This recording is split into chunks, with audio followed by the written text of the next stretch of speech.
Is it visible to everyone? Okay. Next practical आहे. Practical, that is draw types of boards with their modes of failure. म्हणजे काय की तुम्हाला practicals मध्ये काय करायचे, आपण व्होल्टेजचे टाइप्स बघितले. ते व्होल्टेजचे टाइप्स काय करायचे, ड्रॉइंग काढायचे आणि त्याचे modes of failure, voltage connection कोणत्या ह्याच्यामध्ये फेल होतं. तर या प्रॅक्टिकलचं सिग्निफिकन्स काय?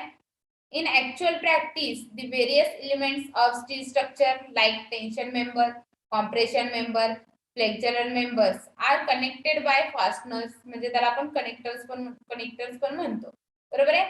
Many a times built up sections are provided to meet requirement of heavy loads and long span.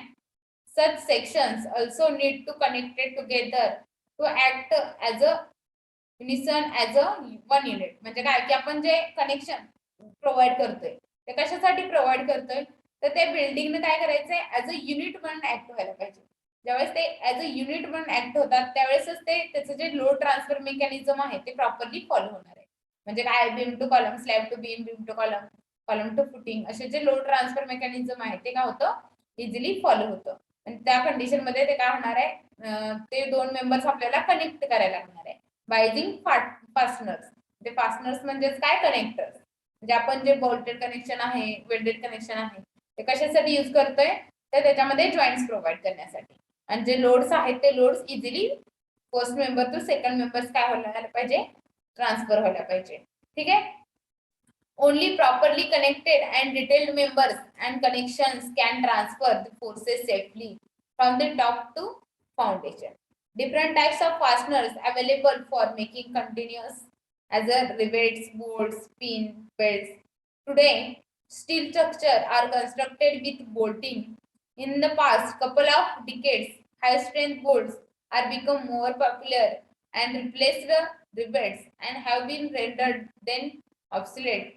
These practicals will help to identify the types of bolts and understand the failure of modes of bolts so that failure can be avoided in future of for this structure.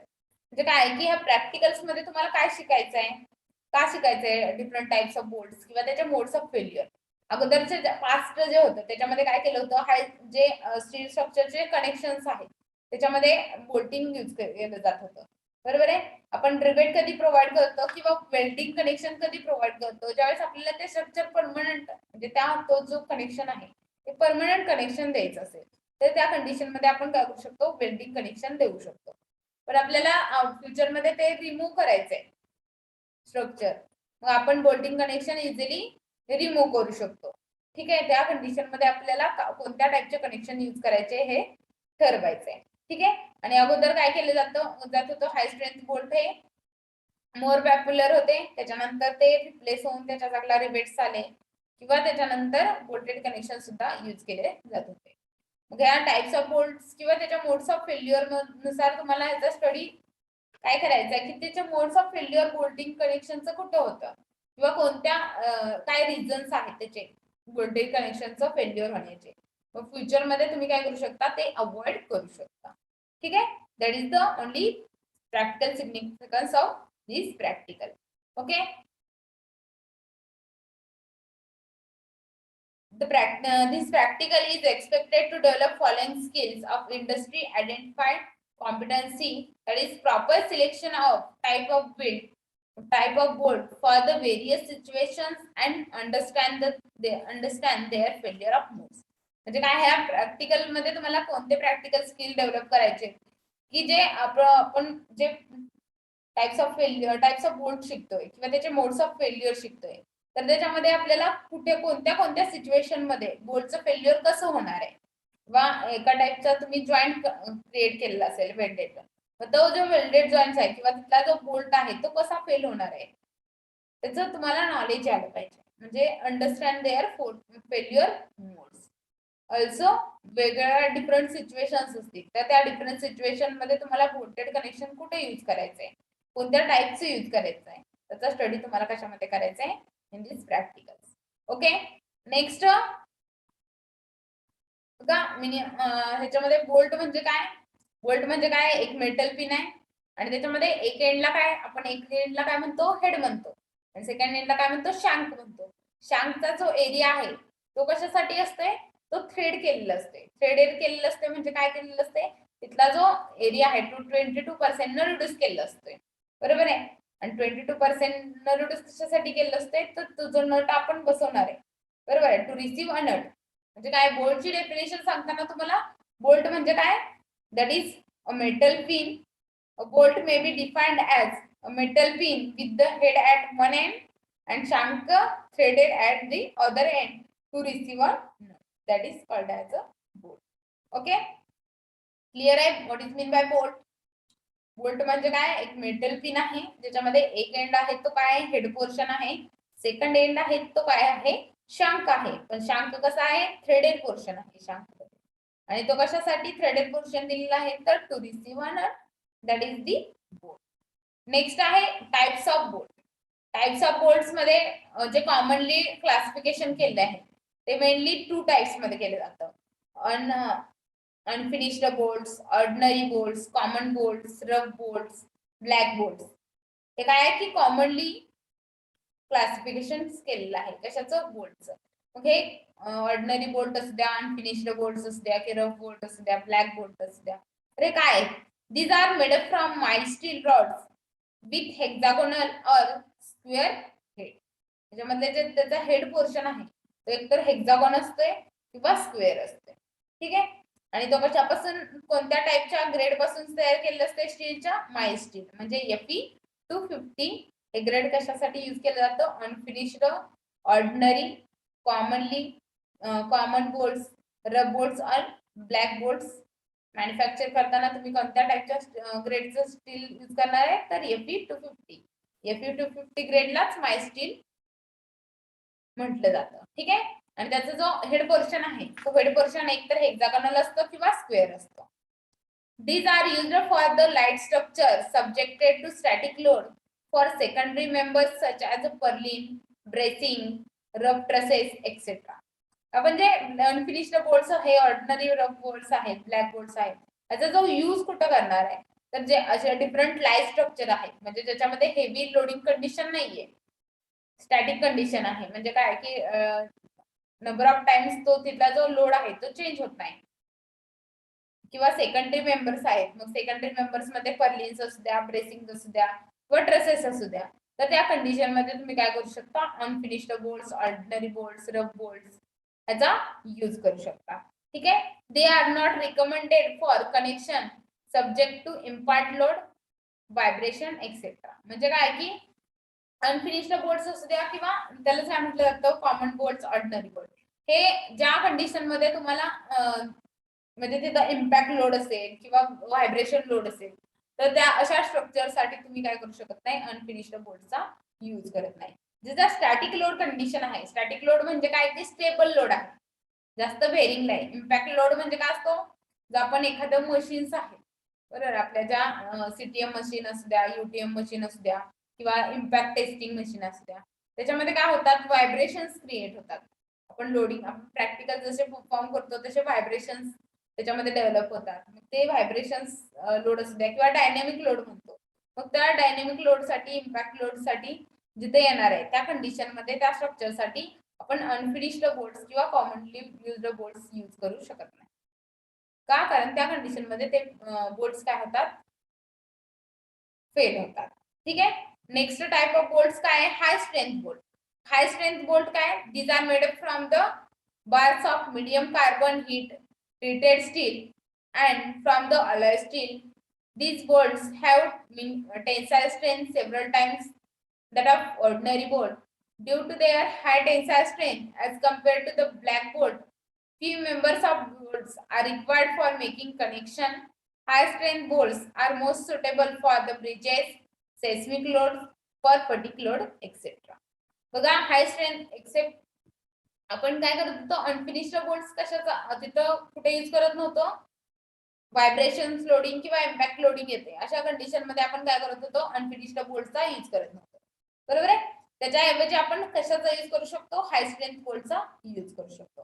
कारण high strength जे bolts आहेत त्याच्यामध्ये जे carbon आहे ते carbon hits काय केलं जातं, त्याच्यामध्ये स्टीलला ट्रीटेड केलं जातं आणि त्याच्यामुळे त्याच्यामध्ये अलॉय स्टील पण केलं जातं. त्याच्यामुळे काय होतं की जी स्ट्रेंथ आहे बोल्टची ही ऑर्डिनरी बोल्टपेक्षा हाय स्ट्रेंथ बोल्टची जास्त असते. त्याच्या नेम नुसारच तुम्हाला कळेल हाय स्ट्रेंथ बोल्ट म्हणजे that is the strength is high for high strength bolts.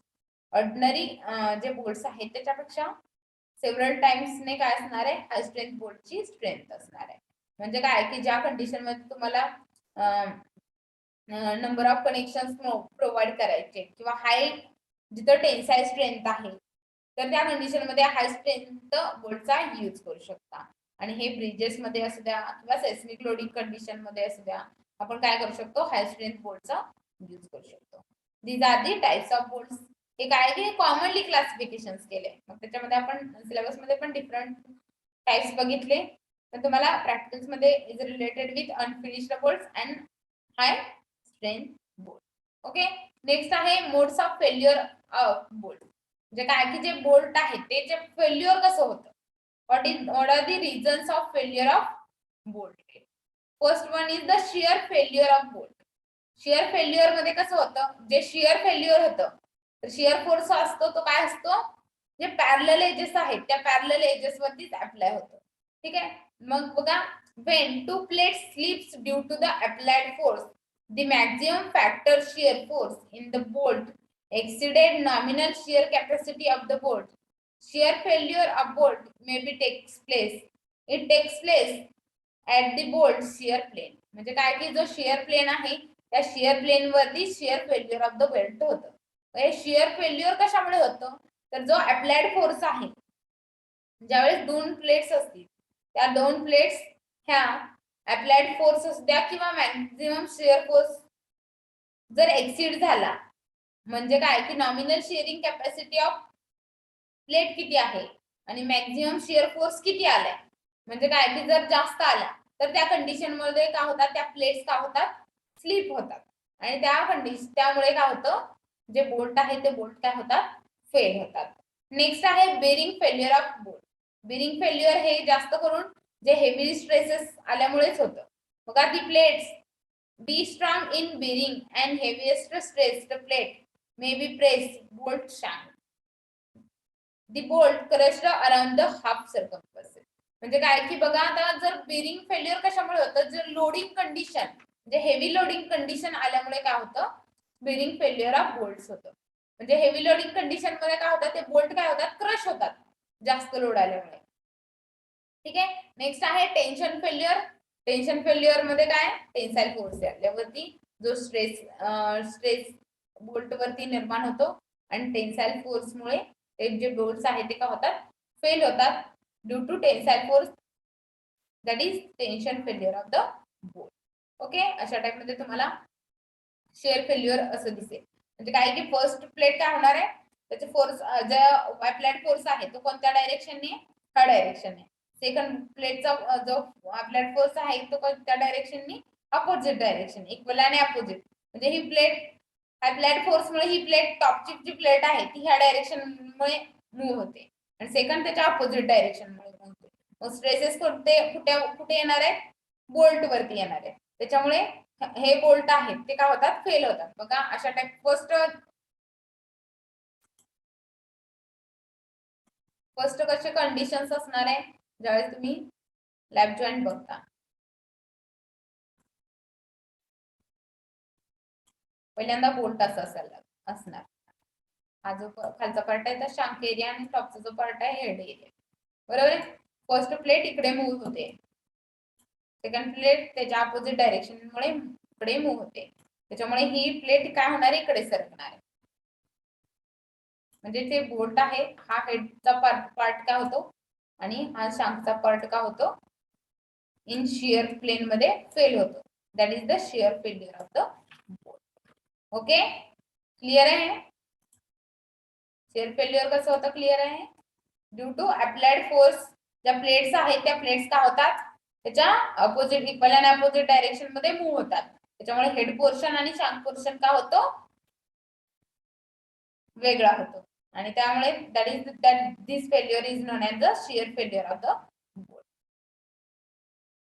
Okay, हा शांक पार्ट आहे, हा थ्रेड पार्ट आहे. थ्रेड पार्ट हा 22% न काय केलेलं असते, रिड्यूस केलेलं असते. म्हणजे ऍक्च्युअली किती % प्रोव्हाइड केलेलं असते, 78% ना तिथं प्रोव्हाइड केलेलं असते actual area of the this shank area. Next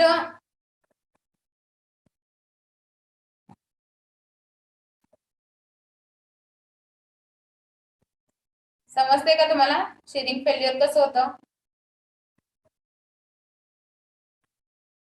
त्याच्यामध्ये तुम्हाला काय करायला लागणार आहे, शेअरिंग फेल्युअर ऑफ द बोल्टच्या कंडिशन्स काय की म्हणजे काय कोणत्या कोणत्या कंडिशन मध्ये तुम्हाला शेअर फेल्युअर होणार आहे, असे शेअर फेल्युअरचे तुम्हाला स्ट्रक्चर मध्ये आयडेंटिफाय करायला लागणार आहे. अशा टाइपचं फेल्युअर कुठे कुठे होऊ शकतं हे फक्त तुम्हाला स्ट्रक्चर एखादं स्ट्रक्चर कन्सिडर करायचं, त्याच्यामध्ये आयडेंटिफाय करायचं करू शकता.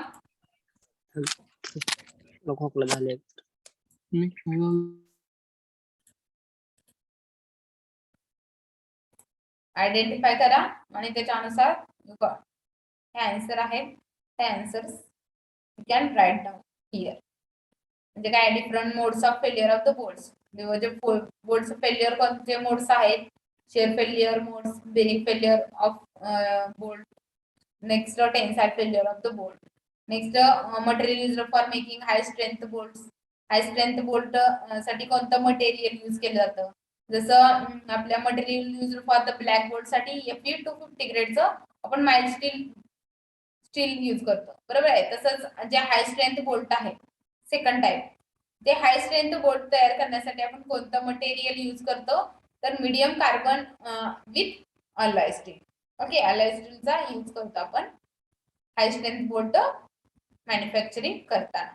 ते फक्त त्याचे आन्सर्स तुम्हाला इथं लिहायचे आहेत. Next types of bolt with the lie structure, म्हणजे काय की कोणत्या कोणत्या कनेक्शन साठी कोणत्या टाइपचे बोल्ट सुटेबल आहे. मग लाईट स्ट्रक्चर साठी आपण कोणत्या टाइपचे बोल्ट यूज करणार, ब्लॅक बोल्ट, अनफिनिश्ड बोल्ट, बरोबर आहे. हे टाइपचे बोल्ट आपण काय करू शकतो, लाईट स्ट्रक्चर साठी यूज करू शकतो. Next types of bolt suitable for impact और हेवी लोडिंग. इम्पॅक्ट आणि हेवी लोडिंग साठी आपण कोणत्या टाइपचे बोल्ट यूज करतो, हाय स्ट्रेंथ बोल्ट यूज करतो. काय यूज करतो ते पण स्टेट करायचंय. काय यूज करतो, तर इम्पॅक्ट लोडिंग असू द्या किंवा सेस्मिक लोडिंग असू द्या, त्या कंडिशन मध्ये आपण तिथं काय होणार आहे, हाय टेन्साइल स्ट्रेंथ किंवा हाय स्ट्रेंथ तिथं आपल्याला रिक्वायर्ड असणार आहे. हाय स्ट्रेंथ रिक्वायर्ड असणार आहे, त्यामुळे आपण काय करणार आहे, तिथं हाय स्ट्रेंथ बोल्टचा यूज करणार आहे. Next condition when bearing failure of bolts occur. Bearing failure हे कधी येणार आहे म्हणून सांगितलं, ज्यावेळेस बोल्ट काय होतात, क्रश होतात. क्रश होतात म्हणजे काय की त्याच्यावरती स्ट्रॉंग म्हणजे हेवीली लोडिंग कंडिशन येते, हेवी लोड त्या अप्लाय होतो. तर त्या कंडिशन मध्ये काय होतात, जे बोल्ट आहेत ते काय होतात, पंच होतात. त्या टाइपच्या फेल्युअरला काय म्हटलं जातं, bearing failure of the bolt. Shearing failure तर सांगितलं की J equal and opposite plates काय होतात, इक्वल अँड अपोजिट डायरेक्शन मुळे मध्ये मूव्ह होतात. त्या कंडिशन मध्ये त्या प्लेट्स आणि जो बोल्टचा हेड टू हेड पोर्शन आणि शांक पोर्शन काय होतो, डिवाइड होतो. and that is the shear failure condition. आणि त्या ती shear failure condition कोणत्या कोणत्या कंडिशन मध्ये येऊ शकते, you can write down. Okay, जे जे क्वेश्चन्स आहेत ते पण तुम्ही राईट डाऊन करा. क्लिअर झालं सगळ्यांना? Is it clear to everyone, all of you? Is it clear, say yes or no? Yes, ma'am. Okay.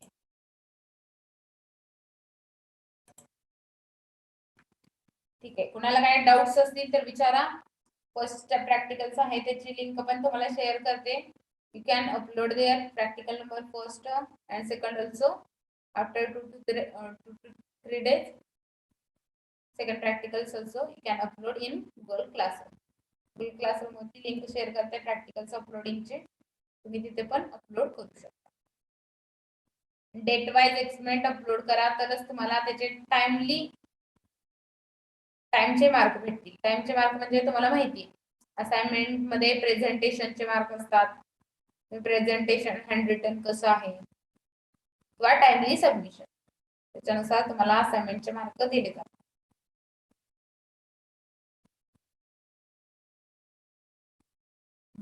जर मी टाइम स्पॅन दिला 1 वीक मध्ये, 2 वीक्स असू द्या, काय असेल टाइम स्पॅन, त्या टाइम स्पॅन मध्ये तुमचं ते सबमिट झालं पाहिजे. असाइनमेंट नंबर 1 ही सबमिट केले बऱ्यापैकी जणांनी, पण आणखी जे राहिले त्यांनी कम्प्लीट करा आणि अपलोड करा. कारण असाइनमेंट 2 सुद्धा तुम्हाला राईट डाऊन करायची. Practicals also I will upload in Google Classroom. You can take from there. जे प्रिंट काढायचे तुम्हाला, जे मॅन्युअल आहे ते मॅन्युअलची प्रिंट काढा.